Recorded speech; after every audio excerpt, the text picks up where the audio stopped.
Halo para pemirsa Suyanto.id, ketemu lagi bersama channel untuk berbagi pengetahuan dan belajar sepanjang hayat. Nah, kali ini saya akan menjawab beberapa pertanyaan dari teman-teman peserta PPG Prajabatan. Namun sebelum saya menjawab, tolong bisa diklik subscribe jika Anda semua memandang bahwa channel ini berguna dan bermanfaat buat Anda semua. Dan kalau YouTube ini sampai pada gadget saudara, ini adalah berkat sentuhan tangan kreatif dari editor channel kita, editor channel Suyanto.id, Mas Heri Teguh Wiono. Beliau adalah guru SMP Negeri 2 Karanganyar, Kabupaten Ngawi, Jawa Timur. Nah, saudara-saudara, beberapa saat lalu kalian bertanya, para mahasiswa PPG Prajabatan, ini ada di episode ketiga. Pertanyaannya adalah, bukan pertanyaan, tapi ini adalah aspirasi. Sehingga saya baca dengan harapan bahwa pengambil keputusan bisa mendengar dan bisa merespon atau bahkan bisa mengubah kebijakan. Namun kalau saja misalnya channel ini dicerminkan banyak subscribernya, insya Allah itu akan direspon karena itu berarti merupakan kepentingan banyak orang.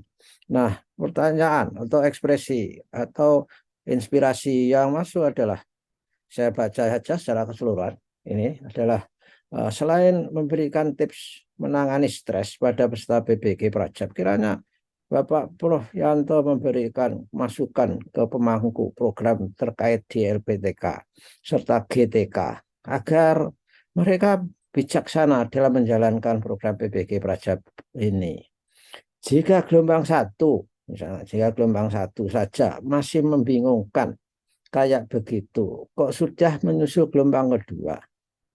Ya, ini usulan mereka. Saya yakin dosen-dosen di LPTK pun juga kelabakan menangani mahasiswa sebanyak itu. Semoga pengalaman ini bisa dijadikan evaluasi program. Jadi untuk PPG gelombang 3 di tahun 2023, dipending dulu. Ini saran dari salah satu mahasiswa peserta PPG Prajabatan. Tidak harus bulan Februari. Bisa dibuka setelah gelombang 1 lulus dulu agar dosen-dosennya tidak kelimpungan. Nanti justru tidak efektif dan jauh dari tujuannya. Nah, ini adalah harapan mereka. Mudah-mudahan LPTK bisa membaca, bisa mendengar, dan bisa mengambil keputusan yang kira-kiranya ya tidak harus menurut mereka, tapi adalah bagaimana mengakomodasi supaya efisiensi itu ditegakkan. Karena mereka sekarang ini sedang kebingungan mengenai masalah PPL yang didomisili dan dilebar jauh-jauh. Jadi persoalan mereka adalah biaya hidup meninggalkan keluarga luar biasa. Kalau ini dibiarkan, tidak ada solusinya, saya yakin mereka tidak akan fokus di dalam melakukan PPL itu. Padahal dalam pendidikan profesi, praktek lapangan itu adalah sangat menentukan, sangat menentukan dari profesionalisme mereka. Nah, berikutnya ada juga aspirasi mereka. Mohon maaf Prof, mohon disampaikan ke Ditjen PPG terkait hal penempatan pengabdian setelah lulus PPG Prajab. 1. Mohon kiranya Ditjen PPG, yang dimaksud ini bukan Ditjen PPG, yang dimaksud adalah Ditjen GTK. Kalau PPG itu adalah direktorat, bukan Ditjen. Jadi Ditjen GTK atau Direktorat PPG memberikan keleluasaan bagi mereka itu adalah para peserta PPG Prajabatan untuk bisa mengabdi di sekolah swasta yang sesuai dengan kualifikasi pendidikannya juga. Karena yang membutuhkan guru tidak hanya di negeri. Bukankah pengabdian itu bebas? Yang terpenting sama-sama memajukan pendidikan anak didik. Nah, ini saya kira wawasan pendidikan yang nasional bahwa pendidikan kita itu memang terdiri dari negeri dan swasta.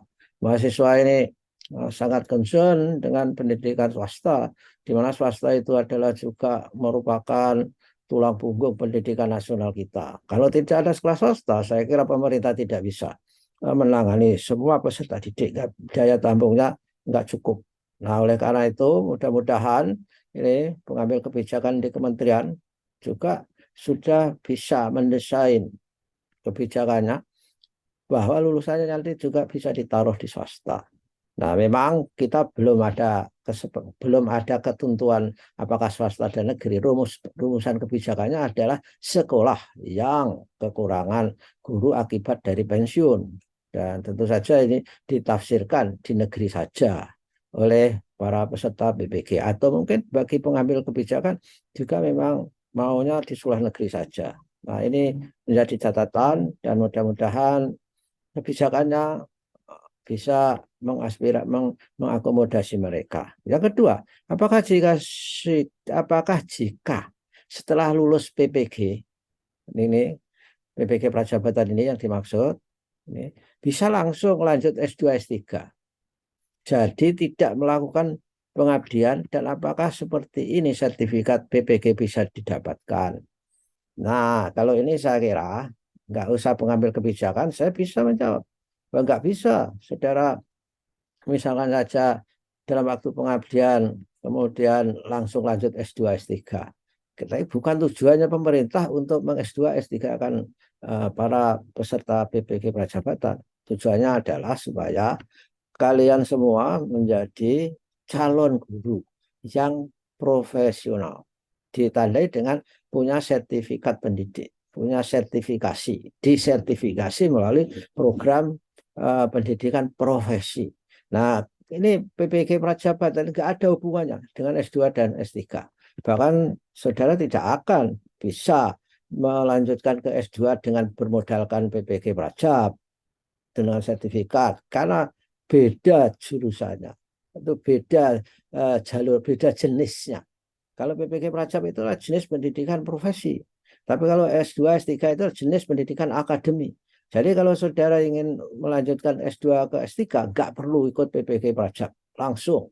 Jadi S1 fresh graduate, lalu mendaftarkan S2, lanjut ke S3. Nah, itu.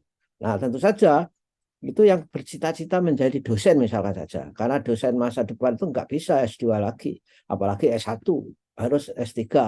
Kalau cita-cita kalian adalah menjadi dosen, nggak usah ikut PPG Prajabatan. Jadi S1 langsung daftar S2.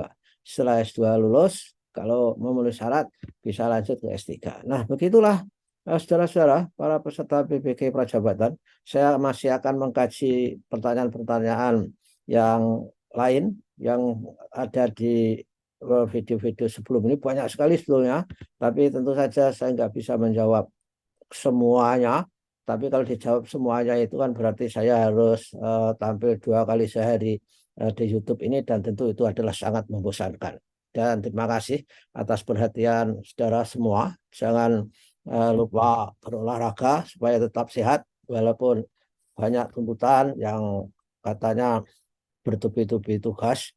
Dan tadi juga ada yang mengeluh bahwa dosen ada yang tidak akomodatif. Jadi tolong LPTK, dosennya yang mengajar di PPG Prajabatan itu supaya helpful, menjadi fasilitator yang baik. Jika dikeluhkan ada dosen yang hanya duduk doang di kelas itu, tidak mau membantu bagaimana mahasiswa peserta PPG ini memahami modul-modul di LMS itu. Katanya membaca modul-modul itu tidak gampang juga, jadi perlu bantuan, perlu penjelasan.